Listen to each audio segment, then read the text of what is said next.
El siguiente segmento tiene contenido o opinión.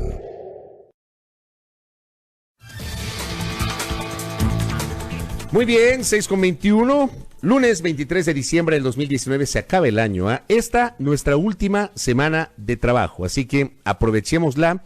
Cuento con su sintonía, cuento con sus comentarios, cuento con la generosidad de ustedes para interactuar con nosotros a través de las redes sociales, nuestra cuenta Twitter, @aprimera_hora_EC. Estamos transmitiendo en vivo a través de las fanpage en Facebook de A Primera Hora y de Majestad FM. Recordar también a nuestra audiencia, pueden suscribirse a nuestro canal de YouTube, A Primera Hora. Tenemos un canal en YouTube donde pueden encontrar nuestros programas completos, nuestros comentarios, nuestras entrevistas con las cuales evidentemente generamos opinión y también generamos noticia. Gracias a quienes se enlazan con nosotros. Vamos a ver desde dónde nomás recibimos reportes. Don Ángel Pérez desde Milagro en la provincia del Guayas. Qué gusto, don Ángel. Gracias. Gracias. ¿Quién más tenemos por acá? Desde Pintac. Gracias a Mario Misael Quimbiulco. Nos escribe pues desde el nororiente de la capital. Desde Manta. Gracias a Claudio Indacochea Quimis. Un abrazo, estimado Claudio. Desde el puerto Manavita. Nos escribe también desde Manabí, desde Puerto Viejo, la capital de la provincia de Manabí, Osvaldo Zavala García. Muchas gracias por la gentileza. Nos escriben desde varios rincones de la geografía ecuatoriana. También desde Chone, doña Berito Pinargote, que ya se enlaza a nuestra sintonía. Mari Moreira, desde Manta, igualmente tiene la gentileza de escribirnos. Abrazos para todos. Disfruten de esta jornada, acompáñenme en el curso de este espacio de noticias. Tendremos el día de hoy un análisis con Decio Machado y con Diego Ordóñez sobre el año político que se termina. ¿Qué nos ha dejado este año? Será materia justamente de evaluaciones en el curso de esta semana. Tendremos justamente el día de hoy con Decio Machado y con Diego Ordóñez un análisis político. Mañana procuraremos tener un análisis económico. El día jueves en realidad, porque el miércoles no tendremos noticiero, el día jueves procuraremos hacer un análisis sobre cómo está la capital de la República, el presente y futuro de Quito, tomando en cuenta que este fue un año de transición en la conducción de la administración municipal. Y el viernes tendremos nuestro programa final de este 2019, haciendo una mirada hacia lo que podría ser el 2020, un año evidentemente preelectoral, un año sobre el cual hay una serie de expectativas, justamente por esa condición de ser un año preelectoral y un año en el cual evidentemente hay una serie de previsiones no tan positivas respecto de lo que podría ser justamente la situación económica y política de la República. Más saludos, don Gerson Herrera desde Londres. Gracias. Desde Londres, Inglaterra, nos escriben los ecuatorianos que residen fuera de la patria. Desde la Troncal, don José Germán Guerrero, muchas gracias. Desde Nueva York, Gabriel Tacuri. Desde Ibarra, don Patico Cifuentes. Desde Loja, Fabián Celi. Qué barbaridad, cómo se conectan desde diversos sectores de nuestra geografía ecuatoriana y también desde el exterior. Doña Regula Chávez, desde la ciudad de Cuenca. Saludos a Atenas del Ecuador. Desde Puerto Viejo, Marcelo Solórzano. Desde Santa Rosa, en la provincia del Oro, don Marcos Izquierdo. Desde Milagro, don Freddy Pérez. Muchas gracias. Gracias por la gentileza. A ver, di lectura a una nota periodística que daba cuenta justamente de los 3 años, se cumplieron 3 años desde que se develó la corrupción asociada a Odebrecht. Esto ocurrió el 21 de diciembre del año 2016. Hace 3 años. Se develó toda una red de corrupción de la cual Ecuador no pudo abstraerse, que contaminó a varios países de la región. Probablemente los casos más emblemáticos se registraron en Brasil y en el Perú. Y acá en Ecuador, el proceso que generó más ruido asociado a este caso tiene que ver con lo ocurrido un año después, hace 2 años, en diciembre del 2017, cuando la Administración de Justicia sentenció a 6 años de privación de libertad al entonces vicepresidente de la República, Jorge Glass, quien pocos días después, en los primeros días de enero del 2018, perdió su condición de vicepresidente de la República al cumplirse el tiempo para la ausencia temporal, que luego se transformó en ausencia definitiva, fruto justamente de esa sentencia que entendemos 2 años después todavía no está ejecutoriada por la serie de recursos que se han interpuesto por parte de los abogados defensores de quienes han sido incorporados en esta trama. Y en la nota del Universo se daba cuenta de algo que nosotros en estos micrófonos hemos comentado a lo largo de todo este tiempo, a lo largo de estos 2 o 3 años, 3 años desde que se develó el tema de corrupción, 2 años desde que se generó la sentencia contra el ex vicepresidente Jorge Glass.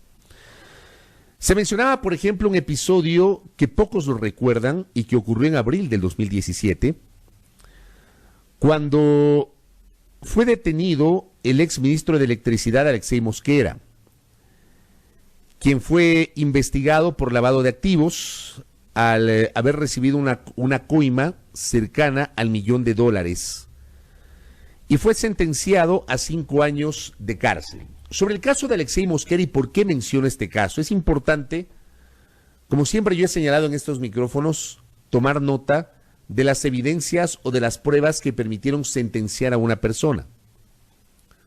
Y sobre eso hemos sido absolutamente radicales en una postura, en el sentido de que se debe garantizar el debido proceso, el derecho a la defensa y la presunción de inocencia, y que con base en las pruebas se den justamente los procesos, y con base en esos procesos se generan las decisiones por parte de la autoridad judicial. En el caso de Alexei Mosquera se encontró la ruta del dinero. Y esto lo he dicho varias veces, ustedes seguramente me habrán escuchado en varias ocasiones. Sobre Alexei Mosquera se encontró esa ruta del dinero que permitió encontrar un depósito en una cuenta en en Andorra. Una cuenta en Andorra, en la cual se entiende, ese depósito no fue inmediato, ese depósito se generó, me parece, 3 años después, en una cuenta bancaria a favor de un familiar del exministro Alexei Mosquera. Un valor cercano al $1.000.000 fruto de una coima entregada por Odebrecht. Se encontró la ruta del dinero y esto es muy importante. La ruta del dinero. Fruto de la corrupción en el caso de Alexei Mosquera y con base en ello fue sentenciado. Entendemos que luego de su detención, Alexei Mosquera guió esa ruta del dinero y con base también en cooperación internacional se logró encontrar esa ruta del dinero en esta cuenta en Andorra. La misma nota de Diario El Universo, amigos y amigas, menciona, por ejemplo, me voy de la nota del Universo a la nota de primicias. La nota del Universo habla justamente del tema de Alexei Mosquera y me voy a la nota de primicias, del portal Primicias, que también habla sobre los eslabones que todavía no se encuentran en el caso sobornos. Hay, por ejemplo, detalles del famoso entramado que se encontró detrás de Carlos Pareja Yanuseli, que fue instrumentado por el entonces gerente de Petroecuador, Alex Bravo, y que significó la creación de empresas de papel, empresas fantasmas en paraísos fiscales, para manejar el dinero de la corrupción asociada a algunos contratos generados por Petroecuador. Diario La Hora, por ejemplo, se hace eco de esa corrupción, que se mantuvo inclusive hasta el año anterior, y menciona el caso de este personaje ecuatoriano-estadounidense Frank Roberto Chadbourne Ripalda, sentenciado por la justicia de los Estados Unidos a 3 años y 6 meses. Se desempeñó como asesor financiero ecuatoriano-estadounidense, y se desempeñó como asesor financiero, estuvo vinculado a Petroecuador. Fue procesado porque justamente pagos de sobornos se hicieron a través del sistema bancario norteamericano a funcionarios de la petrolera estatal. Se habla justamente de que Chadbourne declaró haber realizado pagos ilegales desde el 2013 con una empresa de servicios para la industria petrolera para pagar unos $3 millones en sobornos a funcionarios de Petroecuador con el fin de mantener u obtener contratos con la estatal petrolera. Se encontró la ruta del dinero. En el caso de Alex Bravo, se encontró la ruta del dinero. Todas estas empresas de papel creadas en paraísos fiscales. También en el estado de Delaware, en los Estados Unidos, considerado un paraíso fiscal. Sobre el caso de Carlos Pareja Yanuseli, en uno de sus procesos, en este se encontró la ruta del dinero. 2 años después de la sentencia de Jorge Glas Espinel, mi comentario no apunta, y que se lo entienda de esta manera, no apunta de modo alguno porque no es mi rol y esto lo he dicho varias ocasiones, lo hemos dicho en este programa en varias ocasiones. El rol de los periodistas no es el de defender o el de acusar a autoridades, a funcionarios o a personajes políticos. El rol de los periodistas es la constante búsqueda de la verdad y el plantear interrogantes con criticidad. A mí no me corresponde, y lo he dicho varias veces en estos 2 años, señalar si el señor ingeniero Jorge Glas Espinel fue culpable o fue inocente. A mí sí me corresponde, como lo he hecho durante 2 años, reclamar un juicio justo para el ex vicepresidente Glas. La presunción de inocencia y el derecho a la defensa. Mi pregunta, y esta pregunta la planteo públicamente a las autoridades judiciales. Se encontró 2 años después de la detención de Jorge Glas y 3 años después de que se develara la trama de corrupción, ¿se encontró la ruta del dinero asociada al caso Odebrecht? En esta trama en la cual fue sentenciado el ex vicepresidente Jorge Glas, ¿apareció la plata? ¿El Estado recuperó esa plata? Es una pregunta que yo he formulado en varias ocasiones y que hoy la vuelvo a plantear. ¿Sabemos dónde está el dinero que supuestamente se robó el ex vicepresidente de la República? Así como se encontró la ruta del dinero en el caso de Alexei Mosquera, en el caso de Pareja Yanuseli, en el caso de Alex Bravo y en el caso de otros exfuncionarios de Petroecuador, a mí me encantaría saber si en el caso de Glas se encontró la ruta del dinero o se sigue trabajando hoy en la búsqueda de esa ruta del dinero. Es una reflexión que he formulado en varias ocasiones porque es importante que el país conozca la verdad.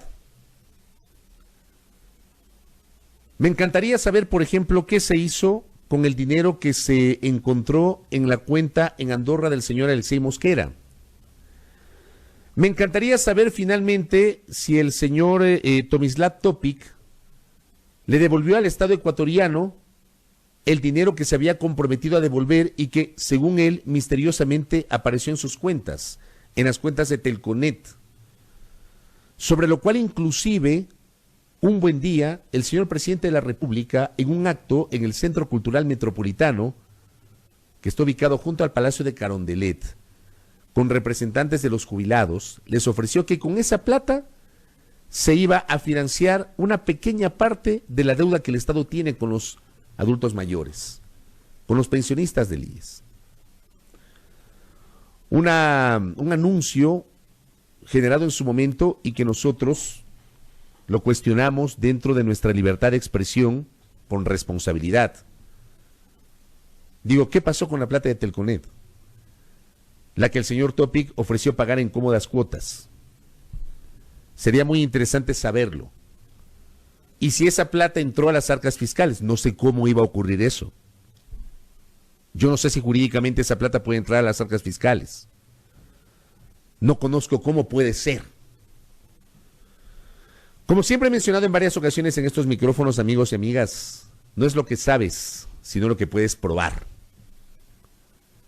Las cosas hay que probarlas. Las autoridades tienen el legítimo derecho y además tienen la obligación de generar investigaciones que permitan esclarecer los hechos. Con base en las pruebas, generar el debido proceso, un juicio justo para los encausados, que los encausados presenten sus pruebas de descargo. Y si las pruebas son lo suficientemente contundentes, bueno, ahí están las cortes y están las leyes. Pero con base en el cumplimiento de estos presupuestos que he señalado. Con base en aquello. Sí planteo yo esta reflexión porque a ratos, en los últimos años, en los últimos 3 años, se ha generado una suerte de humo, un humo muy grande en determinados anuncios y luego un solo hervor, nos olvidamos. Dejo ahí para la reflexión de nuestra audiencia y ojalá que tengamos los ecuatorianos al finalizar este año una respuesta respecto de lo que se hizo con la plata que supuestamente pagó el señor Topic, si es que la pagó. Sabíamos que había pagado una parte, yo no tengo certezas, no las tengo, de que el señor Topic haya devuelto la plata. De que el señor Topic haya devuelto la plata. No tengo certezas. Sería muy interesante tenerlas. No este periodista, sino el país. Certezas sobre aquello. Certezas sobre el desarrollo de los otros procesos asociados a la corrupción. Certezas sobre las investigaciones al interior de Petroecuador, porque así como condenamos y criticamos la corrupción del pasado, el Ecuador también debe escandalizarse, condenar y criticar la corrupción del presente.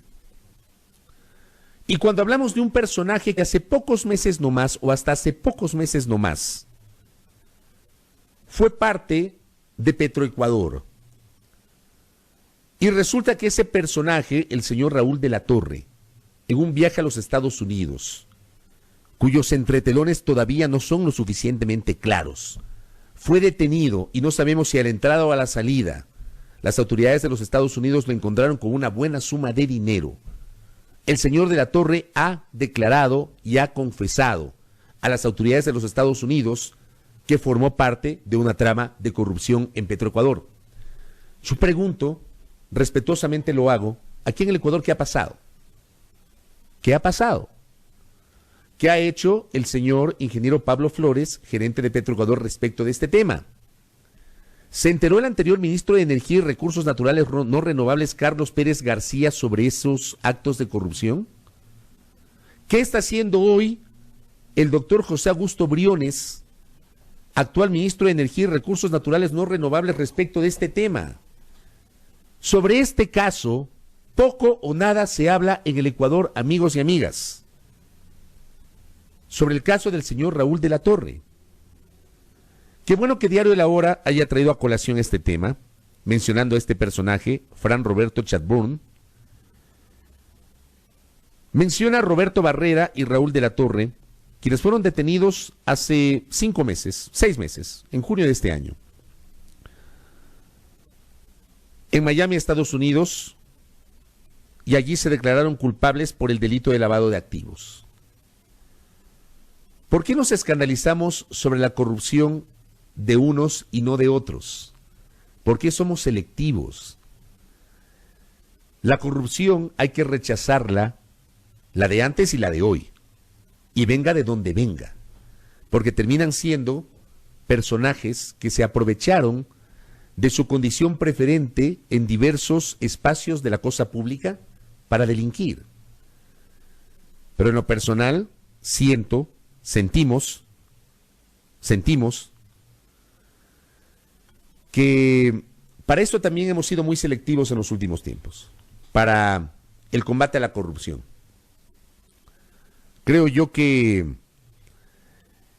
el Ecuador no debe dejar de escandalizarse de este tipo de situaciones que no dejan de llamar la atención. 3 años después, ¿qué se ha logrado? En serio, ¿qué se ha logrado en el caso de Brecht? Evaluar la participación de los fiscales que han pasado por este caso, empezando por Galo Chiriboga, pasando por Carlos Vaca Mancheno.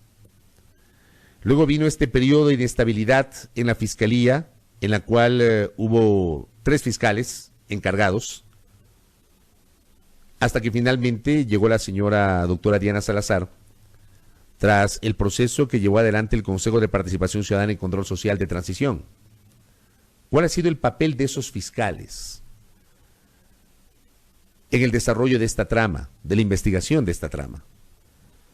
¿Cuál ha sido el papel de los jueces, el papel de la Corte Nacional de Justicia para poder investigar, establecer responsabilidades y las sanciones correspondientes? La investigación de los actos de corrupción debe ser para todos, no debe ser selectiva. ¿Por qué hoy solamente se investiga sobornos 2012-2016? La investigación nació como el caso Arroz Verde, con base en una publicación de un portal, del portal Mil Hojas, del portal La Fuente y del portal Mil Hojas. Una investigación de autoría del activista político Fernando Villavicencio y del periodista Cristian Zurita. Pero quiero recordar a la Administración de Justicia que los mencionados portales hicieron 3 investigaciones. 3, no una, 3. Que la segunda fue sobornos 2012-2016. La primera investigación que ellos publicaron fue aquella que conocemos popularmente como los INA Papers. El caso del supuesto laberinto offshore del entorno del señor presidente de la República. ¿Cuánto se ha avanzado en este proceso? La fiscal, la semana anterior, en una entrevista con Lenin Artieda de Coavisa, hablaba de que está continuando con el proceso de colaboración internacional y que este proceso también está siendo investigado. Está bien, me parece correcto que esté siendo investigado. Pero ¿cuáles son los resultados? Tenemos resultados en un caso, en Arroz Verde, llamado luego sobornos, y no tenemos resultados en el otro caso. ¿El país conoce cómo ha evolucionado la investigación del caso INA Papers? ¿El país conoce la tercera investigación si finalmente esa también ha sido materia de indagación por parte de la Fiscalía sobre la financiación de la campaña política de Alianza País en 2017? El denominado caso Lucas Majano, como lo publicaron estos portales y los mencionados periodista y activista. ¿El país conoce eso? ¿Por qué la investigación es selectiva? Y sé que hay múltiples argumentos, ¿no? Que la Fiscalía no se alcanza, que el número de fiscales supuestamente es un número bajo, lo que sea. Pero, y como lo he dicho en varias ocasiones, yo sí siento y he sentido a lo largo del tiempo, a lo largo de estos últimos tiempos, que las investigaciones son selectivas, que los casos son selectivos y que las sanciones son selectivas. Nos quedamos con un caso. ¿Qué pasa con los otros? Nos quedamos con la corrupción del pasado. ¿Qué pasa con la corrupción del presente? Y no sé, pues, a mí en lo personal no sé qué me escandaliza más. Si la corrupción del pasado y la del presente, o la selectividad para escandalizarnos por la una corrupción y hacer mutis camino al foro por la otra corrupción.